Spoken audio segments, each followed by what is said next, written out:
सुप्रभात बच्चों, साई राम। और आप सब कैसे हैं? आशा करती हूँ सभी स्वस्थ होंगे, खुश होंगे। हमारा क्षितिज चल रहा था, क्षितिज का गद्य खंड, और उसमें हमारा नेताजी का चश्मा हो गया था। और हमने आगे कौन सा पाठ लिया था? पाठ 11। पाठ 11 हमने राम वृक्ष बेनीपुरी जी का है और पाठ का नाम है बाल गोविंद भगत।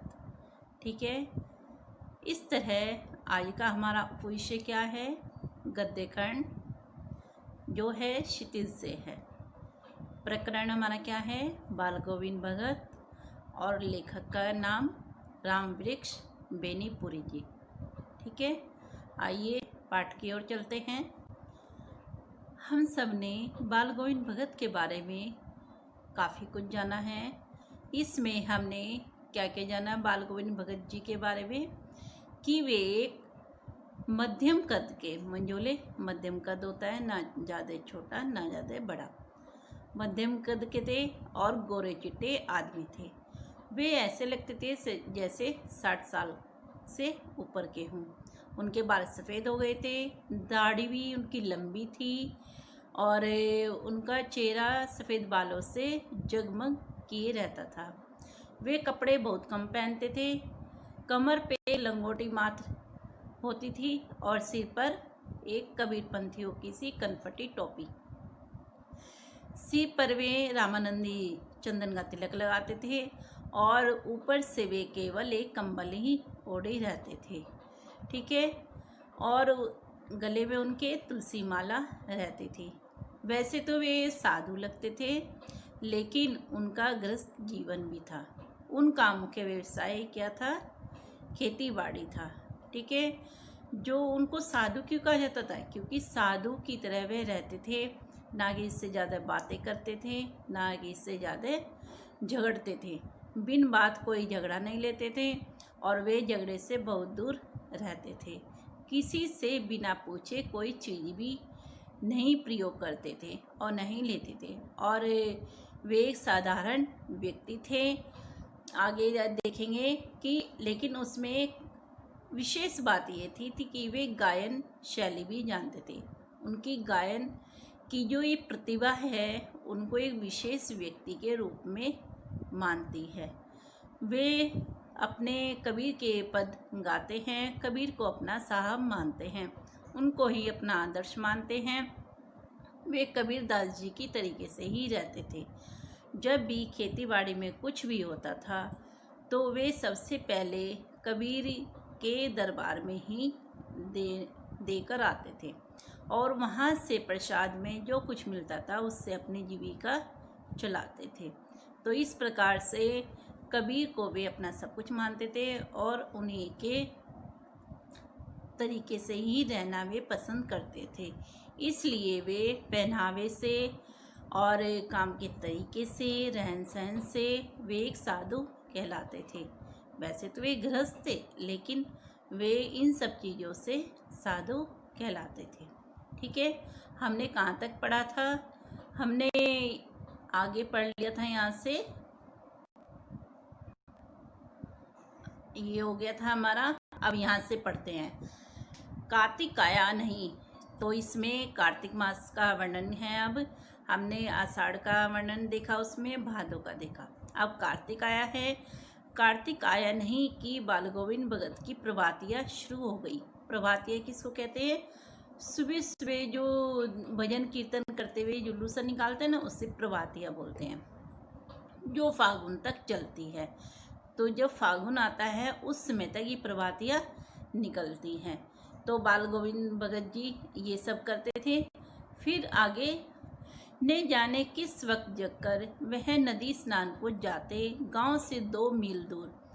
वहां से नहा धोकर लौटते और गांव के बाहर ही पोखरे के ऊंचे बीड़े पर अपनी खंजड़ी लेकर जा बैठते और गाने टेरने लगते। तो वे क्या करते थे कि वे खंजरी, एक ढपली के तरीके से वाद्य होता है, उसको बजाते थे।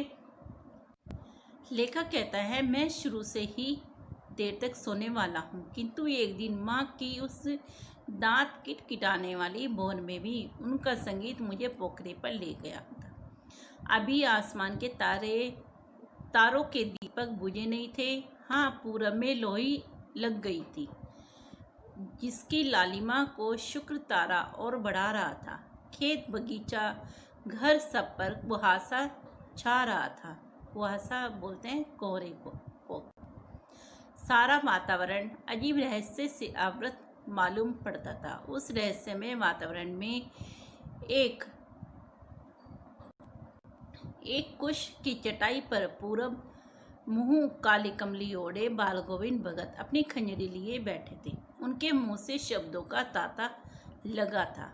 उनकी उंगलियां खंजरी पर लगातार चल रही थी। गाते गाते इतने मस्त हो जाते, कितने सुरूर में आते, उत्तेजित हो उठते कि मालूम होता अब खड़े हो जाएंगे।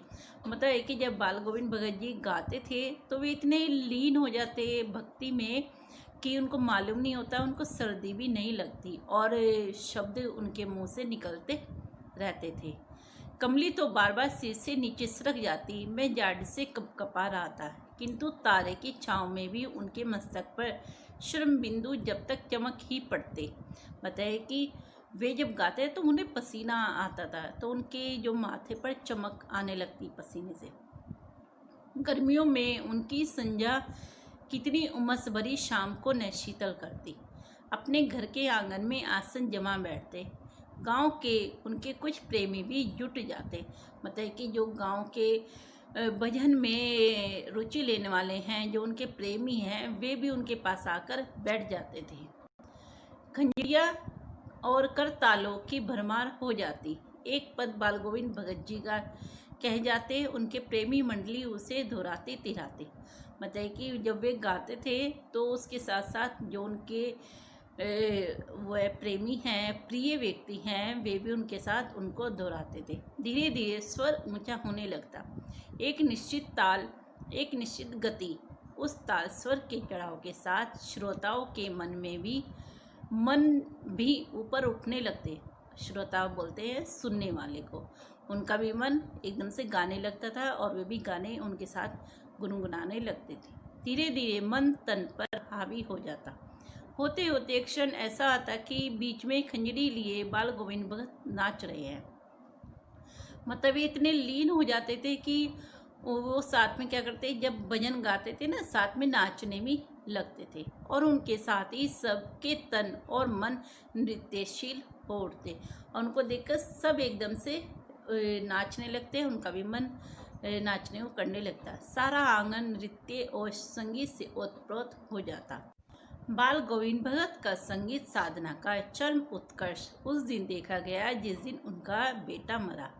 इकलौता बेटा था। वह कुछ सुस्त और बौधा सा था, किंतु इसी कारण बाल गोविंद भगत उसे और भी मानते। उनकी समझ में ऐसे आदमियों पर ही ज़्यादा नज़र रखनी चाहिए या प्यार करना चाहिए, क्योंकि यह निगरानी और मोहब्बत के ज़्यादा हकदार होते हैं। बड़ी साध से उसकी शादी कराई थी। साध से मतलब कि बड़े ही मन से शादी कराई थी। पतहू बड़ी ही सुबह और सुशील थी। पतहू किसे कहते हैं? बेटे की बहू, ठीक है। उससे जिसको पुत्र वधू भी कहा जाता है उसे पतहू कहते हैं। और घर की सारी जिम्मेदारियां भगत ने उसको ही सौंप दी थी और वे वहाँ से अलग हुए थे। वे अपने भजन कीर्तन में ही लगने लगे थे, लेकिन अपनी जिम्मेदारी उन्होंने दे तो दी थी, लेकिन वो फिर भी परिवार में सबका ध्यान रखते थे। उनका बेटा बीमार है, इसकी खबर रखने की लोगों को कहाँ फुर्सत, किंतु मौत तो अपनी और सबको ध्यान खींच कर ही रहती है। हमने सुना बाल गोविंद भगत का बेटा मर गया। कुतूहलवश उनके घर गया देखकर दंग रह गया। बताया कि लेखक कह रहा है कि मैं उनके घर गया था और वहाँ पे देखकर आश्चर्यचकित रह गया। दंग रह जाना, आश्चर्यचकित रह जाना। बेटे को आंगन में एक चटाई पर लिटाकर एक सफ़ेद कपड़े से ढक रखा है। वह कुछ फूल तो हमेशा ही रोपते रहते। उन फूलों से उन फूलों में से कुछ तोड़कर उस पर बिखरा दिए हैं और फूल और तुलसी दल भी। सिराने एक चिराग जला रखा है और उसके सामने जमीन पर ही आसन जमाए गीत गाए चले जा रहे हैं। तो ये देखिए, बाल गोविंद भगत जी ने कोई शोक नहीं मनाया, कोई दुख नहीं मनाया। उन्होंने क्या किया है कि उसको, अपने बेटे को ज़मीन पे लिटाया है, सफ़ेद चादर उड़ाई है, फिर उसके ऊपर उन्होंने फूल डाले हैं और सिराने पर फूल रखकर और एक दीपक जला रखा है और साथ में अपना बराबर में ही आसन बिछाए हुए हैं और उस पर गीत गा रहे हैं। वही पुराना स्वर और वही पुरानी तल्लीनता। घर में पतहू रो रही है जिसे गांव की स्त्रियां चुप कराने की कोशिश कर रही हैं, किंतु बाल गोविंद भगत गाए जा रहे हैं। हाँ, गाते गाते कभी कभी पतहू के नज़दीक भी जाते, उसे रोने के बदले उत्सव मनाने को कहते। तो देखिए कि बाल गोविंद भगत जो पुरानी रीति रिवाज थे वो सबको तोड़ दिया उन्होंने, उस समय दुख नहीं मनाया है। उन्होंने बीच बीच में अपनी पुत्र वधू, बेटे की स्त्री को भी उन्होंने ये कहा है कि तुम रोना नहीं है, उत्सव मनाना है, क्योंकि आत्मा परमात्मा से मिल गई है। तो उसको किस प्रकार से वे समझा रहे हैं, ये बहुत ही मतलब दिल को छूने वाली बात है कि वे मना कर रहे हैं रोने के लिए, उत्सव मनाने के लिए कहते हैं। आत्मा परमात्मा के पास चली गई है, विरहनी अपने प्रेमी से जा मिली। भला इससे बढ़कर आनंद की कौन सी बात है। मैं कभी कभी सोचता वे पागल तो नहीं हो गए हैं, किंतु नहीं, वह जो कुछ कह रहे थे उसमें उनका विश्वास बोल रहा था। वह चरम विश्वास जो हमेशा ही मृत्यु पर विजयी होता आया है। बेटे के क्रियाक्रम में तू नहीं किया, पतहू से आग दिलाई उसकी, किंतु ज्यों ही श्राद्ध की अवधि पूरी हो गई, पतहू के भाई को बुलाकर उसके साथ कर दिया। तो मतलब यहाँ देखिए, बाल गोविंद भगत जी जैसी परंपरा थी कि हाँ, कोई भी स्त्री चिता को आग नहीं लगाती है, लेकिन उन्होंने क्या किया, एक मतलब अपनी पुत्र वधू से ही अपने बेटे को आग दिलाई है। तो ये बड़े ही मतलब है कि जो परंपरा है उससे अलग होके चले हैं। उन्होंने उस परंपरा को तोड़ दिया है कि कोई स्त्री अग्नि नहीं दे सकती। तो ये देखिए उन्होंने किस तरह से पुरानी परंपराओं को यहाँ पर तोड़ा है। बेटे के क्रियाक्रम में तुल नहीं किया, पतहू से ही आग दिलाई उसकी, किंतु ज्यों ही श्राद्ध की अवधि पूरी हो गई, पतहू के भाई को बुलाकर उसके साथ कर दिया। यह आदेश देते हुए इसकी दूसरी शादी करा देना। इधर पतहू रो रो कर कहती है, मैं चली जाऊंगी तो बुढ़ापे में कौन आपके लिए भोजन बनाएगा। तो जैसे ही अवधि पूरी हो गई थी श्राद्ध की, तो उसके बाद उन्होंने, बाल गोविंद भगत जी ने क्या किया कि अपनी पुत्र वधू के भाई को बुलाया और उसको उसके साथ जाने को कहा और कहा है कि इसकी दूसरी शादी करा देना। जबकि पहले क्या था, पहले विधवा की दूसरी शादी नहीं होती थी और वे अपना सारा जीवन सास ससुर की सेवा में ही लगा देती थी। लेकिन यहाँ पे बाल गोविंद भगत जी ने उसके भाई को बुलाया और उससे दूसरी शादी करने को कहा है।